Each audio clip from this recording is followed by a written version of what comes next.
विश्व में सबसे ज्यादा केला भारत में उगाया जाता है, लेकिन दुनिया की सबसे बड़ी केले के पत्तों की फैक्ट्री इंडोनेशिया में मौजूद है। आमतौर पर केले के पत्तों का उपयोग सिर्फ समारोहों में खाना परोसने के लिए ही देखा जाता है, लेकिन इंडोनेशिया इन्हीं पत्तों से अरबों डॉलर की कमाई कर रहा है। ऐसी ऐसी फैक्ट्रियां हैं जहां रोज ट्रकों के ट्रक केले के पत्ते पहुंचते हैं और वहां से निकलती हैं ऐसी चीजें जिन्हें देखकर कोई सोच भी नहीं सकता कि इनका मुख्य कच्चा माल केले का पत्ता था।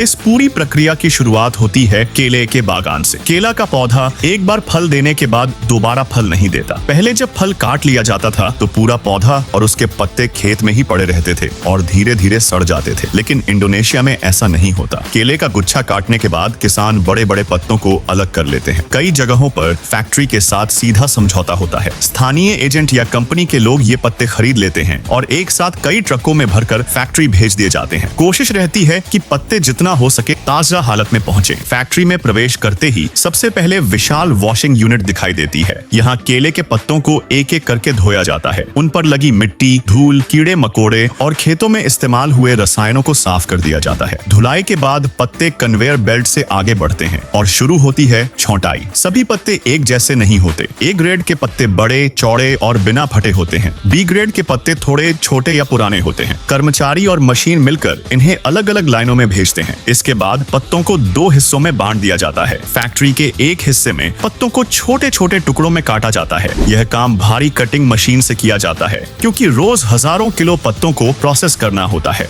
कटे हुए टुकड़े ग्राइंडिंग यूनिट में भेजे जाते हैं।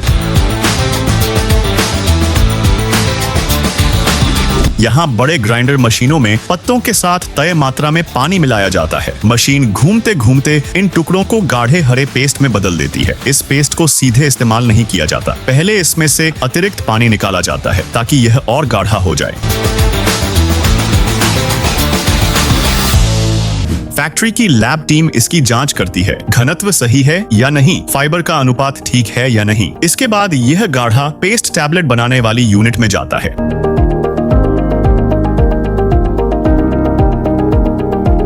यहाँ इसे विशेष सांचे में डालकर ऊंचा दबाव दिया जाता है। दबाव के कारण पेस्ट के फाइबर आपस में मजबूती से चिपक जाते हैं और केले के पत्तों के पेस्ट की ठोस टैबलेट बन जाती है।